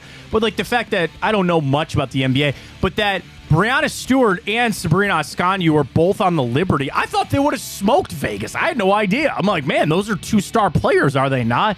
Congratulations to the Aces. You got to see Mark Davis in his cringe haircut, cringe dancing out there on the floor. But I think it's really been cool to see the this deal with ESPN, I think, is taking the WNBA to levels that it deserves. And unfortunately, there's that equality between men's and women's sports, the pay, talk about the U.S. national teams a lot. That was entertainment. Last night was entertainment. And I didn't see the numbers on the views or anything like that, but they had me watching a playoff baseball game and the WNBA. Poor Sabrina puking on the sidelines. That's a gutty performance out of her. She hit that clutch 3 to bring it back. I mean, you had the run for the Aces. Good for them. Congratulations. It sucks I got to watch Mark Davis dance, but good for them. Good for them. Congrats. Alrighty, into the world of golf. Phil Mickelson on Wednesday said a revised agreement, quote, kind of opens the door for other PGA Tour players to join the LIV Golf League. I mean, what is going on with this, by the way? So the announcement came out in the summer that the LIV Golf people had basically bought the PGA Tour, and then you heard nothing for months. You still haven't heard anything to this point. What is this merger? Is it that both tours are going to just, operate separately as different entities? Can you go back and forth? The blow for LIV Golf was a couple weeks ago. They are not going to get official World Golf points. So if you don't know golf or if you don't watch a lot of golf, there's a rating system, the official World Golf Rankings, and it is based on nothing but what tournaments you play and how well you play in them. And if you are a top 50 player in the world, you can pretty much walk into any tournament. You get into the Masters, you get into the U.S. Open, you get into any PGA Tour event, come the live long day. Well, the LIV Golf was upset because they wanted their guys to still be able to play in the majors. And if you don't win PGA Tour events or you don't accrue enough World Golf points, you're not in. So the LIV Golf said, well, we need the World Golf points to let these guys get into the majors because they still really care about those. And the World Golf Rank goes, no. You guys play with a short field. You only play 3 days. How could we even come up with a point system that's equal to what they do in the PGA Tour? So I'm waiting as a fan, as somebody that has been outspoken against the LIV Tour. I don't watch it. I don't want to consume it, and I don't like it. Will these guys actually jump? As entrenched as some of these guys are, I don't think they will. And I know the story. Did you see this about a guy named Taylor Gooch? And he is a golfer that was kind of a journeyman on the PGA Tour. And it was something like in 10 years on tour, he made like $13 million. And in one season at LIV, he made $33 million. Sure, I get it. Did you see that quote about Brooks Koepka a couple of weeks ago? That apparently he was overheard at a party saying, blank those country club a-holes. And he was talking about like Spieth and Justin Thomas. He said, I came from nothing. And somebody put $180 million in front of me. Of course I'm taking that. I came off 2 back surgeries, and I get it. Sure, I understand. It doesn't mean I like it, but I understand why they went. But I've long said this is what I think needs to happen. You allow for a one-time waiver. If you want to come back to the PGA Tour, come on back. Now, the tour players are going to be pissed because they said, wait, these guys left. They got all this money. Now they're coming back. Well, the PGA Tour, it sounds like they're going to start to make some of these other guys whole, right? They're starting to maybe give them some more money. The purses are going up. I hate it. I just want to watch golf. I don't like what LIV stands for. It is what it is. But Phil is become the new spokesperson for Liv because Greg Norman's gone. So they're going to put it all on Phil. Phil's pissing me off, too. I really don't care what he has to say anymore. All right. I care what you have to say, Ryan. I don't care what Phil has to say anymore. I'm not done with him. Well, flag football is officially an Olympic sport. The International Olympics Committee has approved flag football for the 2028 Summer Olympics, and there's already some NFL athletes, some pretty notable stars, that have shown some heavy interest in being part of it. And now the NFL reportedly wants them to play. It's not only they're going to allow them, I read that they are encouraging some of these active athletes or, current athletes in the NFL to go play in that. I mean, that gets a little weird because, what if Saquon Barkley goes out and tears an ACL? But could you imagine Tyreek Hill playing flag football? The issue is this, in my opinion, it's that the United States will just, how could we lose that? Like, seriously, it's almost like to basketball, but not even to that degree because there are good basketball players, that play for other countries and that. Not a lot of other countries play American football or even flag football to that point. Should we not, even if you put together an all-star college team, like of Marvin Harrison and Blake Corum,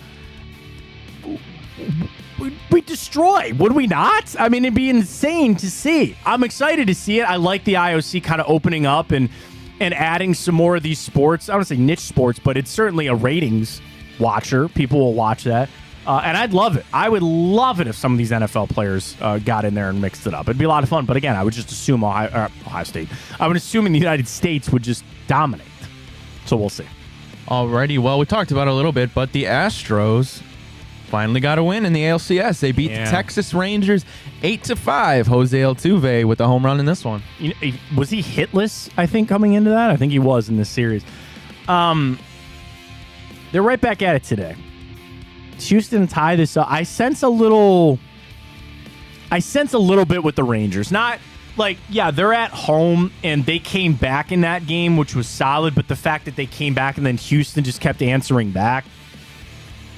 I took an under on my parlay. My parlay missed on Michael Brantley, but still, I took Scherzer under 4.5 strikeouts because what happened is what I expected. He hadn't pitched in 5 weeks. And they said that. I think Ken Rosenthal mentioned it before the game. It wasn't something in the past that he was missing because of an oblique injury or something. He goes, it was an arm thing. And he felt like his arm might not be in the spot that it needed to, and he got shelled. What I expected. I don't know if I have quite the same good feeling for tonight, but nonetheless, we'll make our wagers at the end of the show for not only Thursday Night Football, but we'll get a little baseball mixed in there as well. Alrighty, we'll into the NFL for our last story of the morning update here on this lovely Thursday morning. DK Metcalf. He says, I'm not going to change the way I play, and that comes in response to some criticism after he's been seen multiple times this season already being a little bit aggressive, pushing some some defensive backs.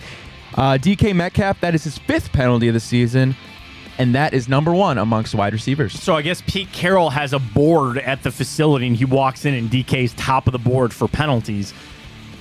You got to reel it in at some point. Coaches have to kind of toe a line where you want these players to be themselves. That's what makes them great. Confidence, a little swag. DK Metcalf is a really good wide receiver. You don't want to take anything away from that, and also you don't want to come off as like the villain. There's a personal relationship, and sometimes they always say it's a people business, right?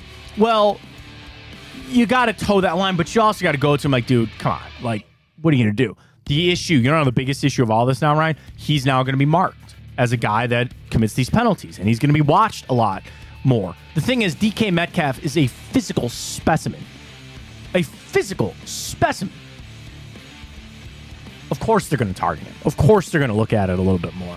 I don't know how they're going to... how can you avoid it? I don't know. As a fan, though, seeing those unnecessary flags, that would drive me Well, I mean, nuts. The flags in the NFL are pissing me off anyway. There are too many...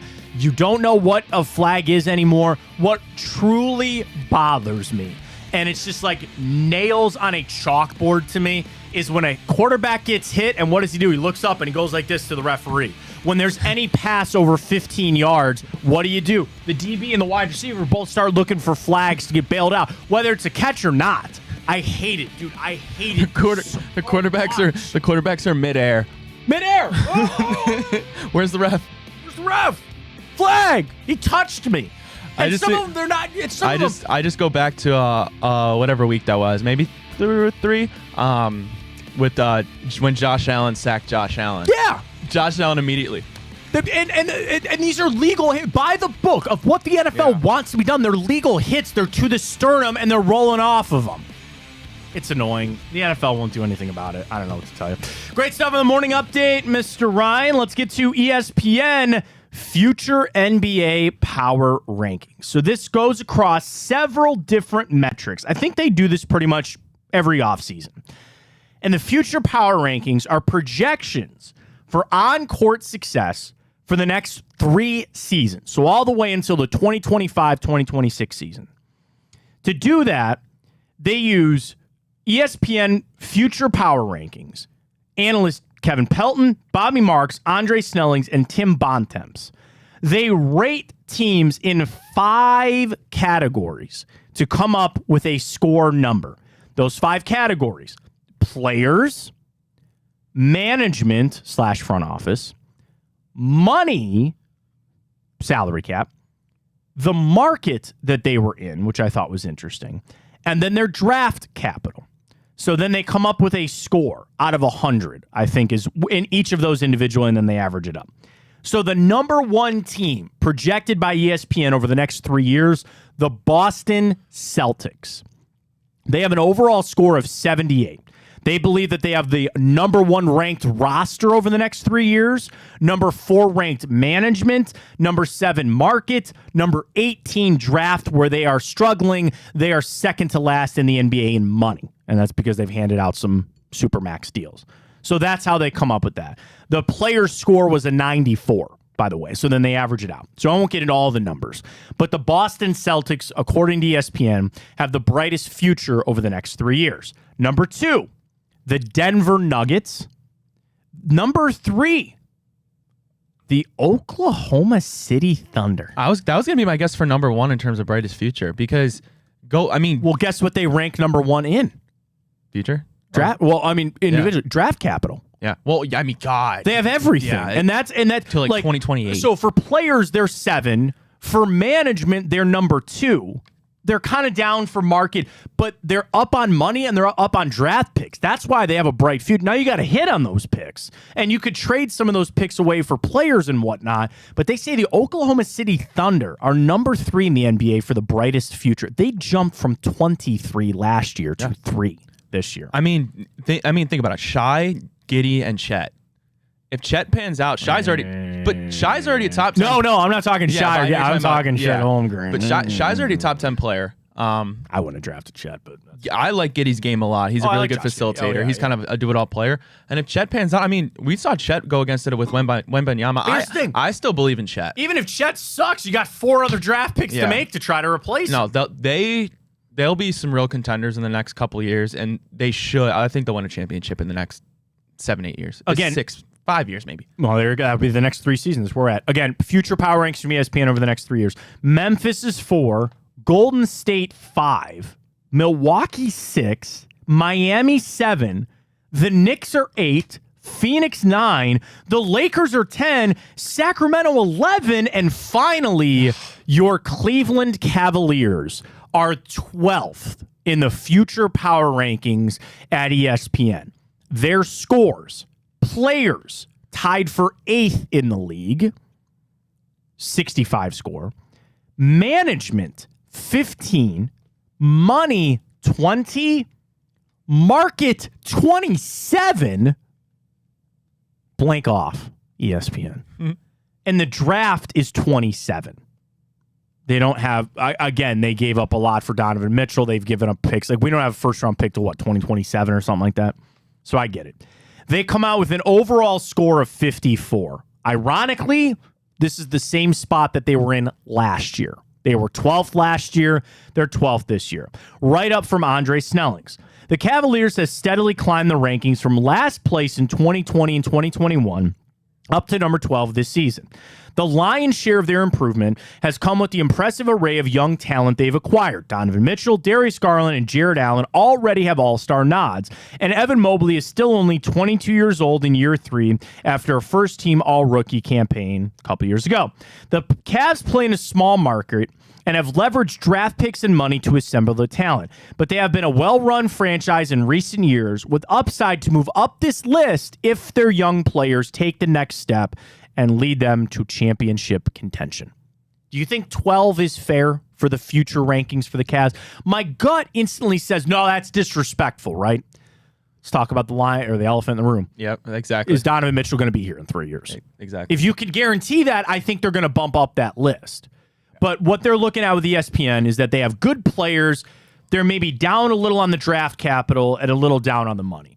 So, like, if I look at it, trying to take the Cleveland bias out of it, I'm going to try to look at it critically. I guess 12 is where it's at. Now, this season, Evan Mobley, who, by the way, smart move by the Cavs, picked up his option yesterday. I could have done that. It's all on him. If he goes out and has a second-team All-NBA performance, which I think is like maybe a possibility. I don't know that. But if he does that this upcoming season, the Cavs are going to go up this list. So they're 12. And again, they're right around like the Sacramento Kings, which I think is fine. The Lakers I thought were interesting because they still think top 10 players, top 10 management, top 10 money in the number one market. What they don't have is draft capital. But Austin Reeves, Anthony Davis, we'll kind of see. The weakest future. So these are all the teams that we talked about that have the brightest future. Which team do you think has the worst future? The Washington Wizards. The players are the worst in the league. Their management is second to worst, and their market is bad. They do have money and draft capital. Second worst, the Charlotte Hornets. The Portland Trail Blazers are 28. The Chicago Bulls are 27. Rockets are 26. For the worst teams. It's the opposite of bright. The dimmest future, I guess, if you want to look at it from that way, from ESPN's rankings. Cavs come out as 12. I think that's, again, I probably want to be fair to that. Player rankings. Celtics have the best roster, then the Nuggets, then the Bucks, Suns, Grizzlies, Warriors, Thunder. The Cavs are tied with the Lakers with the 8th best roster, according to ESPN with the future on that. Management. Who do you think they said was the best managed team in the league? Which I think is funny because they didn't get Dame. The Miami Heat. Game of 96. I mean, like, you can make an argument Spoelstra's kind of well, the best coach in the I NBA. will say I think management includes coaches. Yeah. I do. So I think that probably has Pat a little Riley, to do with it. It's kind of hard to argue with, honestly. Yeah. Spurs have the most amount of money. Best market was the Lakers, the Knicks, and then Miami. Best draft capital we talked about was Oklahoma City. So they right under here. I'm sorry. Draft is future picks and draft positioning. Money is appeal to future no. I'm sorry. Market. Market is appeal to future acquisitions. So when you go try to get a free agent, can you get them to come to LA, Miami, whatever? Money is projected salary cap position. And again, management is quality and stability of front office ownership and coaching. So that's why Miami came out. They had a really good ownership group. Pat Riley's very, very good as well. And then again, players is not only current players, but their potential for the future. Celtics were the best. Cavs came out. They're in the top 10. Let's catch a break. We come back. We'll jump into a little bit of time hop. We'll tell you what happened this day in history. We got a birthday and a very big part of the lexicon pop culture of America. They're unfortunately no longer with us. It's not a person, it's a thing. They're not around anymore. But it all started this day, 1985. I'll tell you what it is and maybe some memories down the past. I've got Indians playoffs. I've got a Browns game. We'll get to all that. We got our bets coming up with Tipico as well, folks. We'll remind everybody about that. But we got you locked and loaded here on Big Play. New show. Come get some. See Blake Williams talking about Myles Garrett with the Browns. There was a world that they didn't draft him. Greg and Blake have the newest show for us here at Big Play. Check it out. It's all across all of our social media platforms. We got you, folks. We got it all for you. Booby's World season debut last night with Booby Gibson. Bonus time with Bruce Drennan. Of course, our show, Chico, every day from 12 to 2. Don't miss that. We're on the iHeart app, but across all of our social media platforms. Most of the shows have their own social platforms. It's just the easiest place to kind of stream them and all that kind of stuff. So just check us out. BigPlay.com for all of our merch. Where's my werewolf shirt, by the way?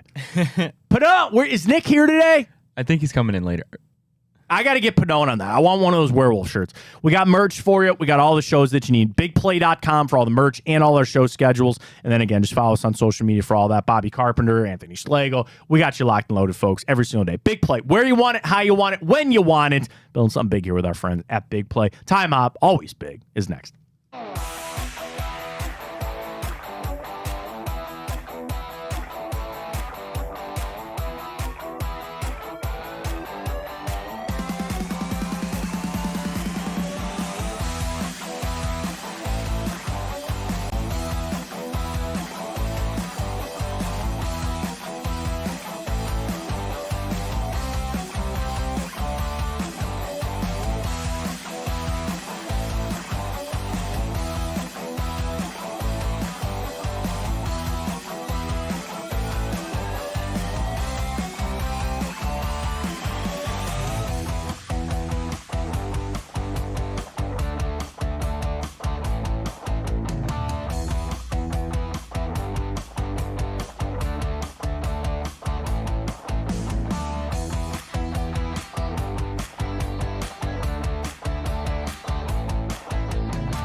We head back. Oh, I'm going to bring up some nostalgia for some people out there, Ryan. You might even shed a tear, dare I say, on something I'll bring up with Time Hop. Welcome back. Matt Fontana Show right here on Big Play, and we do it every day. We go back. A lot of things happen in history on the 19th of October, including something very big for our country, which I'll get to.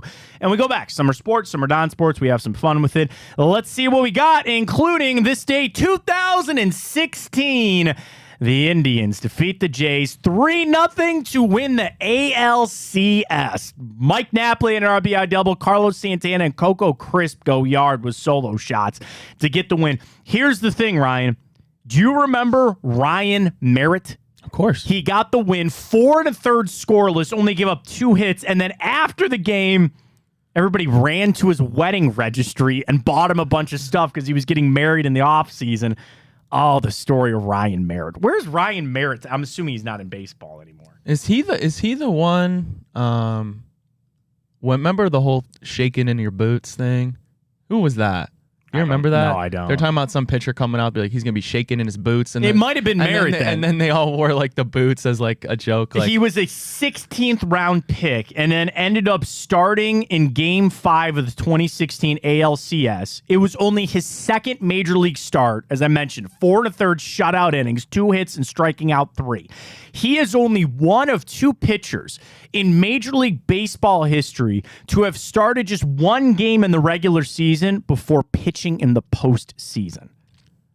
Fell off after that, designated for assignment in 2018, and he's not played in the majors since. yeah, so I was right. always have Jose Bautista said that Merritt would be shaking in his boots. There you go. Oh, that's right. Yes, I do. Because yes. I do remember that now with Batista. That's right. You're right. So that was Ryan Merritt, this day 2016. I just remember always Santana going and catching it. And then he like falls to his down. knees. Yes. That was God, awesome. I love that. Oh, I loved it. This day 2014. I don't love this. Browns fall to the Jaguars 24-6. Here's the crazy thing, Ryan. We were up 6-0 in that game. Jacksonville scored 24 straight points to get the win. Or actually, I shouldn't say 24 straight. They scored it was 24 straight, and they outscored a 17-0 in the second half. Who do you think was the starting quarterbacks for the Jags that day? He threw 3 interceptions and still beat the Browns. What year was it? 2014. For the Jags?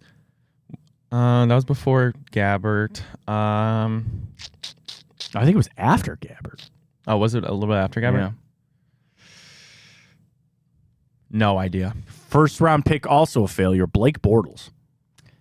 Oh. Jacksonville was 0-6, and we lost to them. Hoyer, 215, interception. Browns didn't score a touchdown. They got 2 field goals in that game. Denard Robinson was the leading rusher for Jacksonville that day. This day, 2014. This day, 2004. I mean, I hesitate to bring it up because this guy's kind of a douche, but Kurt Schilling bloody sock game was this day, 2004. It was 7 innings, 1 run, and gave up in the ALCS this day, 2014. This day, 1997, the Indians win Game 2 of the World Series, 6-1 over the Marlins. Chad O.J. got the start and the win, and Sandy Alomar with the home run in that. This day, 1987, the stock market crashed. Going down over 500 points, it was known as Black Monday. Not really into stocks. I kind of wish I was. Probably going to make a little money off of it. You know, people are like, oh, I played the stocks. You know, I sports bet. There you go. I feel like I have a better chance doing that. There's a lot of smart people. Like, we have a financial person. You know, and I have a lot of financial to work with. But we have a financial person. Shout out to James. He's the best. And, you know, but I feel like there is so much risk. Like, I'd rather just say, you know what? I'm going to put $100 on this game, and I might win $100. I don't know. I guess that's probably why I'm not rich. This day, 1985. I mentioned some nostalgia, young Ryan. And I think you have probably spent time in this retail place, but it no longer exists. So, Ryan, there was something about walking into a Blockbuster on a Friday or Saturday night. They all smelled the same. I don't know why. They all smelled the same. I had one right by my house. Yeah, GameStops always smell the same to me, too. Again, gone. The first ever Blockbuster opened this day, 1985. So there's still that one in Oregon. Oregon, yeah. And I think it tells you how crazy that is, that was, at this point, 40 years ago, right? And how things have shifted, because when people probably open Blockbuster or Hollywood Video, my family actually was more Hollywood Video because that was closer to our house.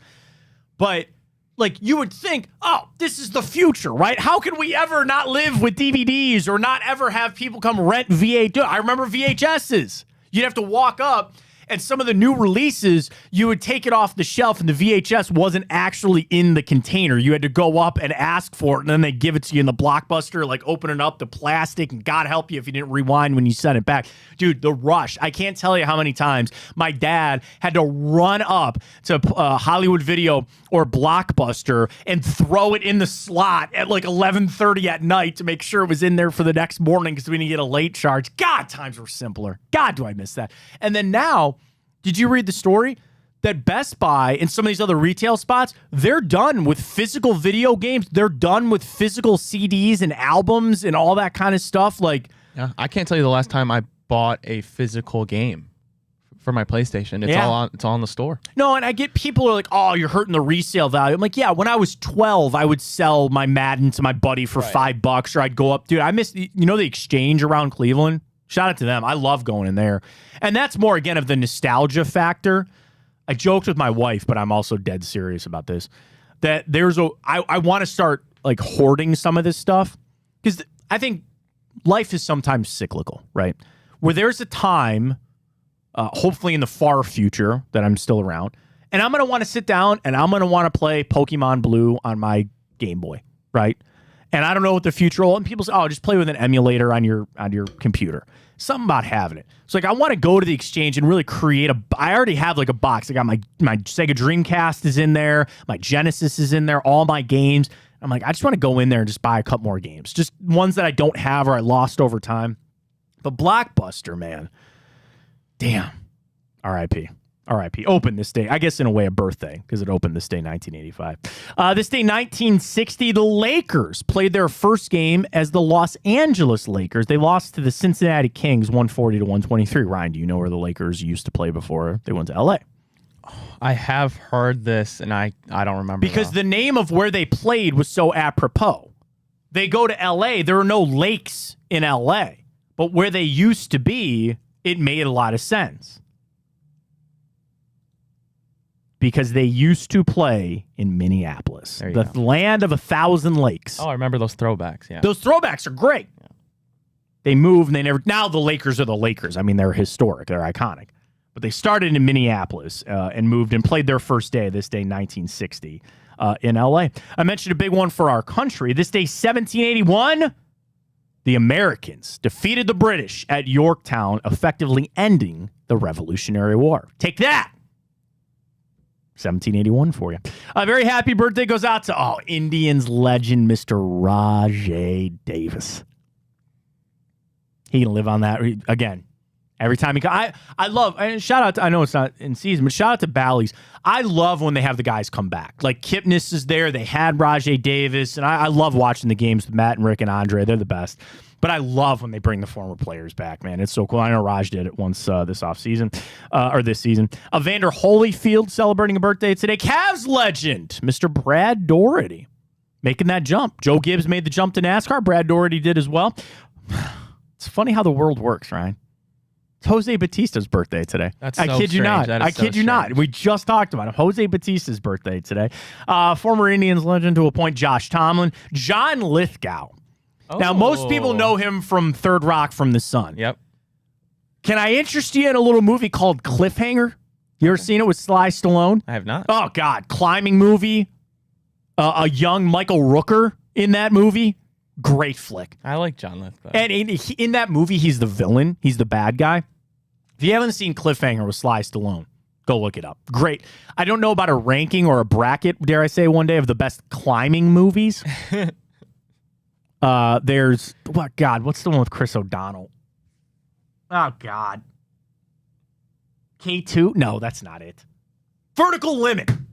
You ever see Vertical Limit? I've never even heard of it. It's a horrible movie. Bill Paxton, R.I.P. in that movie. Good movie.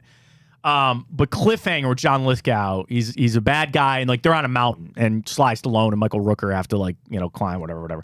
But I said Third Rock from the Sun in that. Do you watch Dexter? I have seen Dexter, yes. Dude, him as the Trinity Killer. He makes a good villain. He's a great villain. I believe. Great villain. I'm trying to think. There was one show. Maybe it was The Blacklist. I can't remember what it was. I think he was on that. Yeah, he's really good. Trey Parker of South Park fame and Jon Favreau went from just being some linebacker in the replacements to directing all these Marvel movies and Elf. Pretty good on that. All right, you want to get to the brackets? Then we'll get to our bet. Let's do it. So the big play brackets are back. Every week we'll have a subject, and there it is. Our votes are in. Some upsets. Dr. Pepper takes down Pepsi. And our two from yesterday, thankfully, Sprite held on to take down A&W Cream Soda, Orange Crush, and, of course, Hawaiian Punch. And then in the other one, it was Mountain Dew who took down Diet Coke. So here's how it works. Our finals are set.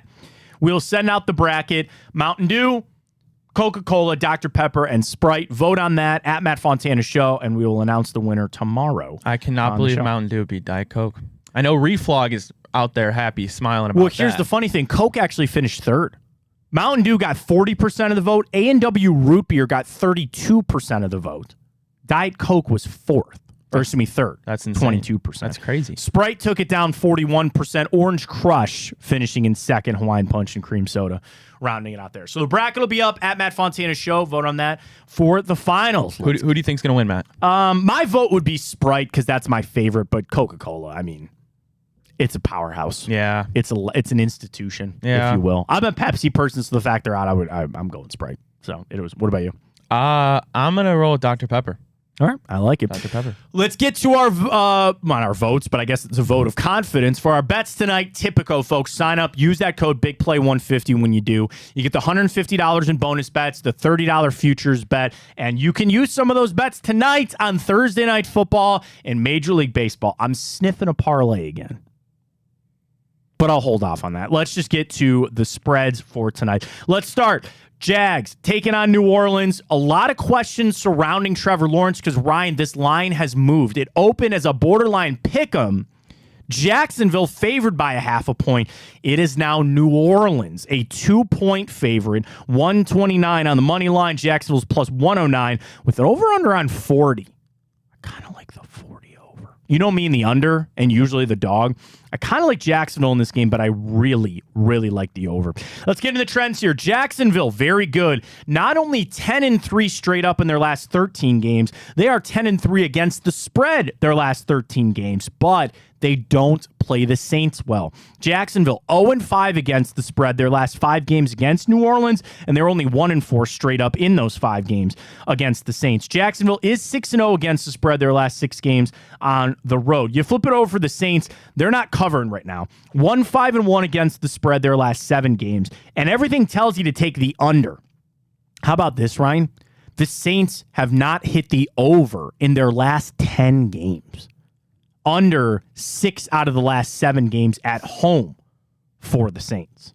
Thursday Night Football, New Orleans only 1-4 against the spread their last 5 games when played on a Thursday. I will take Jacksonville. I'm going to just take them on the money line. To be honest with you, I'll take them at plus 109.